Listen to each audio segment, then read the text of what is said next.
if I upload this to YouTube, because I do a YouTube channel and everything. Oh, nice. Of course, no, I don't mind.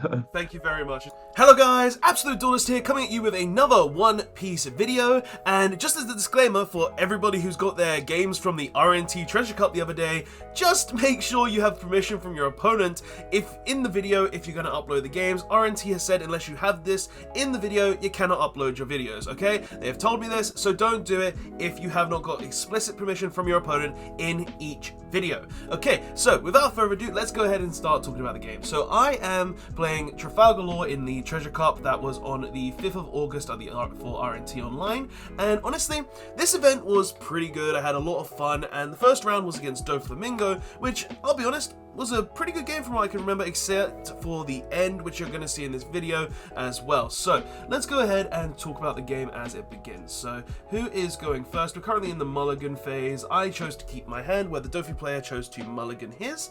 Now, I can't remember who went first in this game. I'm not too sure, because we did, throughout the tournament, I'm not sure if I had the first roll or my opponent had the second roll a lot of the time, because I literally gave my opponent the choice if, oh, do you want the first roll or the second roll? Just trying to be courteous to them, making sure that we use the same dice, because you don't want someone using weighted dice or anything. You don't want cheating going on. So it's like, okay, instead of us rolling different dice, let's roll the same dice so anything doesn't happen. But we chose to do a cutting method, which was cut in half and then take the top 10 off and then put the 10 on the bottom of the half, and we're just explaining it as it is now, just so it's all good right there. So he's got his hand, he's going ahead and put his 5 life down. Now I believe, if I remember correctly, he needs to swap the life around, because you can't just take the top 5 cards off your deck. You need to go from top to bottom. So the first life that you take is the 5th card down. So we just had a little talk about that as well, and it looks like I am going first on Trafalgar Law. We start off with a Nami, looking at the top 5 cards of our deck to go ahead and grab a Straw Hat card. Looks like there's a Tony Chopper in my hand, which I choose to take, and we go ahead and add that to the hand. Doflamingo player's turn. He just passed. Yeah, this was a bit of an unfortunate one. He didn't see a Perona or anything in the first 5 cards, or in the second 5 cards, which was unfortunate, but we swing for 5 into life, and he does go ahead and take it. We rest 2 to play a Dadan, and use Dadan to look at the top 5 cards of our deck. We go ahead and add another Tony Chopper to our hand. Very good card, and in the new anniversary art, guys, we have those now, and they're very beautiful. Love them in my Law deck. So he goes ahead and swings for 5 with his Trafalgar Law. I go ahead and take it, and I think we got a Bonnie there. He plays a Kuma, and then passes turn. Okay, so block a Kuma, that's very good, because if he blocks with it, he can play a Pacifista from his hand, which will help him a lot. We're going to rest 1 and rest a Bonnie, looking at the top 5 cards of our deck. We go ahead and hit a Zoro, so if we already have the Trafalgar Law, that's going to be very, very useful. And let's go ahead and see. So we've got 3 Don left. We want to drop a 1-drop here, most likely, so we can go ahead and shambles. We go ahead and drop the other Tony Chopper we added, and then we're going to go ahead and shambles it out, bringing back the, oh, I brought back the Bonnie. So, oh, we play a Zoro. Okay, so we haven't seen the blocker Law, but he chooses to counter out, and then, okay, so he counters out with a Pacifista. Interesting. So he must have another one in hand. He counters that swing as well with a Gecko Moria too. Okay. Interesting choices, because if you discard the Pacifista, it's making the opponent think, oh, you don't have one in hand. He does choose to swing with the Kuma though, and I choose to counter with the Brook, so we're going to see what that does. Okay, so he plays Doflamingo, looking at the top 5 now. So looking at the top 5, it means he's going to stack his deck, hopefully put something he can actually play off the top with the 3 Don that he has left. Because like in Doflamingo, if you do go second and you get to that 6 Don turn and you have the Doflamingo, it means that you can guarantee that you can just go ahead and play something and also stack your deck, which is nice. So he goes ahead and plays a Jinbei promo, which is a bit annoying, but I choose to block with the Chopper, which is pretty worth it there, because with countering with a 2 and a 1 there wouldn't be really great. So we go ahead and play the Bonnie, looking at the top 5 cards again. And we hit the blocker Law. That's very good for us. Like, we can go ahead and play the blocker Law. We can utilize it to the best of our extent. Let's go ahead and see how this is going to play out, though. So we go ahead and swing for 5 with the Zoro. Where are we swinging with the Zoro, though? Would we swing into the... oh, we swing into the Jinbei. Okay. And he's going to use the Jinbei's ability, obviously. Going ahead and putting probably the Zoro to the bottom. Yeah, it puts the Zoro to the bottom. Just the right choice, because now he knows that we have the blocker Law, so it means that we can just bring it back and play it again, so it makes the most sense. So we swing 5 again, swinging into, I would assume the Kuma, because we think that he doesn't have the Pacifista at this point, right? So it just makes the most sense. And he chooses to block it. Then we're going to rest 3. And we're going to play another Zoro, and then Zoro's going to swing probably into the Pacifista once again, and he has the Pacifista, yeah. So he was kind of baiting out that he didn't have a Pacifista in hand, but we're going to go ahead and shambles here, return the Zoro and return the Bonnie, and we're going to go ahead and play, what we're going to play? Probably the Zoro again? Yeah, and we're going to swing 5 into face. Okay, he goes ahead and takes it, and now it's his turn. So we've got a good setup here. We've got 2 blockers, we've got the Chop of the Law, we've got 3 life, we've got the Zoro that we can utilize to swing with. We're in a very good position here against this doflamingo player right now. So he's going to rest 4, and he's going to play 3,000 Worlds. That is the best card against my deck in blue. Like, literally just putting a Law to the bottom, putting a Basil Hawkins to the bottom. The card is absolutely insane and very strong. It's one of the reasons why I think blue is still a very, very strong contender in the game. So, he's going to go ahead and put 1 onto the Kuma, and he's going to swing with the Kuma, probably into the Zoro, if I remember correctly. He wants to deal with the Zoro. We go ahead and counter up to 8, just so the Zoro survives. We don't want the Zoro to die. So, yeah. He's going to go ahead and swing with a Doffy. And he swings into Zoro again, and we go ahead and block, and he plays a Gecko Moria 6k onto the board. So that's this is if I remember correctly, where things got a bit sticky for me, where I was like having to think, how do I deal with these 6ks? They need to get removed from the board, and he's got a decent amount of cards in hand as well. So we're going to play the Bonnie, look at the top 5. We do hit the blocker Law again, luckily, allowing us to go ahead and swing with that big Zoro. And what are we going to do? Because with the amount of cards in hand, is it worth it just swinging into these with the Zoro at like 6? Is it worth just trying to swing into life? What's the push here? Because right now I think I can push and just be good. We can try and get him down in life, get him down to the point where we can just kill him in a few turns. Because we're at 3 life here, right? But we're going to swing the Zoro into life, and he's going to go ahead and counter for 1. Alright? So counters for 1, we swing another 5 into life. Is he going to counter again? He's got 4 cards in hand. He's going to take this life, no trigger. Then we're going to straight use 5 to play a Basil Hawkins. Okay. We're returning the Zoro with Shambles to play the Law, and then we're going to swing for 5 once again into life. I'm not sure if I should have played the Basil there. Like, the Basil's good. It's going to help us get over this Pacifista and this Gecko Moria. But, I don't know. Maybe that wasn't the best choice. Because we could have just swung 2 big swings into the Gecko Moria and the Kuma. Make him waste more cards in hand.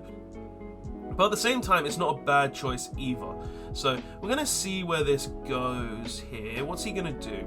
Now, he's on the 10 Don turn as well. So, he has access to, like, Mihawk. He has access into any amount of 4 costs, well, pretty much 2 4 costs. He can go ahead and play Perona, play one off the top with Doffy. Like, he has options. So he's going to swing 6 into the Zoro. I'm going to let it die. I can't keep it alive, sadly, because of I think I just didn't have the cards in hand at the point in time. And he's going to swing 6 into life. We're going to take this. We'll hit the Dan. Okay. And he's going to swing 6 again. And we're going to go ahead and block and drop a Perona. And then he drops the Dracula Mihawk, putting the Basil Hawkins to the bottom. Like a very, very good hit there. The Basil Hawkins would have been very useful, just especially to deal with those 2 Gecko Moria and Pacifista. But sadly, it's gone now. So, we're going to have to see what we're going to do. So we're going to play 1, play the Bonnie again, looking at the top 5 of our deck. Grabbing another Bonnie. Okay, are we going to play that Bonnie again then? Will we play the Bonnie again? What's the choice here? So, we could play the Bonnie again. We could look at the top 5. We've got a lot of Don access, so we could start swinging. I feel like this turn we would need to push, though. We need to push into life just so we can go ahead and start getting him down in card size and hand size and everything. Waste less resources, and hopefully be able to win on the crackback. Because we got the blocker Law, which is nice. We've got cards in hand. We could potentially hit something nice. So, we're going to swing 6 into either the Gecko Moria or the Kuma. Okay. I think when I was playing this game, I realized after this turn, yeah, I really shouldn't have been swinging into the Gecko Moria or the Kuma. Like, with the amount of cards in hand, he's just going to keep countering out. It would have been better to just swing into life, try to take him down, and then go from there. Like, literally just 7s into life until he's dead. Like, that would have been probably the more optimal play there, but we just didn't do it. Because, like, we've got, as we can see, we've got a Capone in hand as well, so we don't even have another blocker. So we go ahead and play the Bonnie, looking at the top 5. And we're going to go ahead and add something. We add a Rush Luffy. That would have been very good if we just went into life as well. So we're going to pay 2 more. We're going to return a Bonnie to play the Rush Luffy. Okay. We're going to swing 8 into, I think, the Kuma? No, yeah. We swing into the Pacifista, sorry. Okay. And then we're going to go ahead and rest 1, play a Beige, and we're going to pass there. Alright, so what's going to happen this turn? He's got 10 Don access again. He's got the Moria. He's got the Mihawk. He's got a very, very strong board right now. Like, against the Law player, we've got the 2 blockers, which is nice, but we've got barely any cards in hand. We haven't really been gaining in hand, which is a bit of unfortunate. So he's going to play a Perona, looking at the top 5. Okay. He's looking at Grave, seeing what he wants to play. So, what could he play? Like, there's a lot of different options he could play here. Like, he could put, like, a Moria on top to get something from the grave. He could put another Jinbei on top. He could put a Thatch on top. Like, he could even put a Boa Hancock on top just so it's something for the following turn. Like, he has a bunch of options. So, we're going to see what he's going to choose to do here. Like, that's the thing with Doffy. Like, it is a really smart deck as well, guys. It's something that takes a lot of smarts and thinking and brain power. And it's just a really, really good deck overall. So, hopefully we'll see what he does here. We'll see what he does. He goes ahead and puts them all on top in the order that he chose. He's going to go ahead and put some Don onto Doffy, I'd assume. He's going to put 2 on the Moria and swing... I can't remember what he swung into. It might have been face. No, it was the Luffy. Okay, we just let him have the Luffy. 3 cards in hand. Yeah, we're not protecting this Luffy. Not happening at all. And then we're going to go ahead and put 2 onto the Doffy here. Okay, he's going to put 2 on the Doffy. Oh, looks like he wants to go to 8 with Doffy. Swings for 8 and plays a Boa Hancock off the top. Very good play there. Very correct play as well. We take it. Swings for 9. We choose to block. I don't know if I should have blocked there. I feel like I should have just taken it and then got the extra card and then probably pushed for life here. I don't know. It's a very sticky situation. Because, like, when we got to this point, I was just thinking, this is not good. I'm on 1 life. We look at the top 5. We hopefully hit something. We hit a Makino, which is alright. We can boost that Nami, which is decent because it means we can get the extra swing. So, what's the play that we're going to go with? What's the option? Like, we've got a lot of choices. So, I'm not sure. So, we're going to rest 1. We're going to play the Bonnie. Look at the top 5 again with Bonnie. Okay. Which is good for us. Which is very good for us. We had the Trafalgar Law. Alright. Very good. Then we can shambles that out. Have an additional blocker. Alright. This is a very good right now. We're building back up. We're building back up. So we put 2 onto the Dadan. Okay, 2 on the Dan. Swing 2. I think we started swinging into the Boa here, if I remember correctly. We started swinging into the Boa because we didn't want him to have that blocker to get the draws.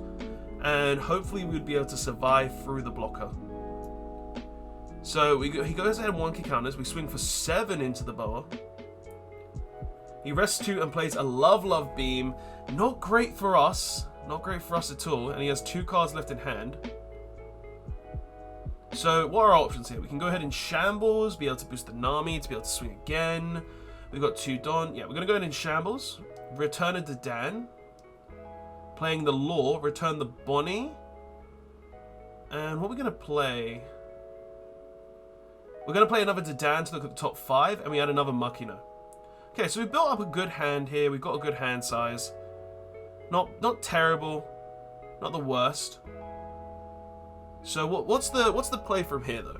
Like, we could swing with our blocker Law. But I think we need to keep the blocker Law just so, you know, we don't die. So, yeah, we just choose to pass here. So what's this Doffy player going to do? We're on 1 life. He has a very big board. Like, this is when the game gets hard against a Doffy player. When they've just established their board, when they've got tons of characters, when they've got the 9-drop Mihawk. It is the point in the game where it's just like, damn, this is not an easy guy. This is not an easy match. We've got to be very careful here. So, I think he's just looking at his numbers, just thinking what he wants to do. He has 3 cards in hand. And for Doffy, that means he has 4, because he's definitely stacked something on top with the Perona. So he's going to put 1 onto the Moria. Okay. One onto the Moria. Swings 7 at life with the Moria. Alright. Where does he want to... What does he want to hit? What do you want to do here? Like, we could take the life. There's no reason that we can't. Because, like, we've got 2 blockers. So we should be able to survive this regardless. In terms of everything. And we've got a decently sized hand. So it looks like we're going to block. Are we going to block? No, we choose to counter up to 8. Okay. Counter up to 8 keeps us alive. Keeps us alive. That's good. He goes in and puts 2 on the Doffy. Okay. Where's this? What's his choices here? What's his choices here? Looks like he's going to put another one on the Doffy. No, he's just being very careful right now. So he swings for 7 again. Looks at top, plays a Moria. Allows him to get something from the grave. Grabs a blocker doflamingo. That's very good. That means he's going to have a blocker for the following turn on top of that Boa Hancock. And with 2 life, it's not going to be easy to punch through. It's not going to be easy to punch through at all. Because he has a 1k counter. He has Don up. He's got options. So we go ahead and choose to block this and 2k counter. Alright. He rests 4 to 3,000 worlds. The other Law blocker. That's going to put us in a very sticky situation. He goes ahead and attacks the Law blocker. And we're going to see where this goes. So we draw for turn. Now, what's the point play from here? What do we do as the Law player? How are we going to play here? And yeah, I think at this point, guys, something I actually realized, and one of the reasons why I wanted to record this is because I was going to lose this game, hands down. But the reason why I won this game in the end was because my opponent, they DC'd.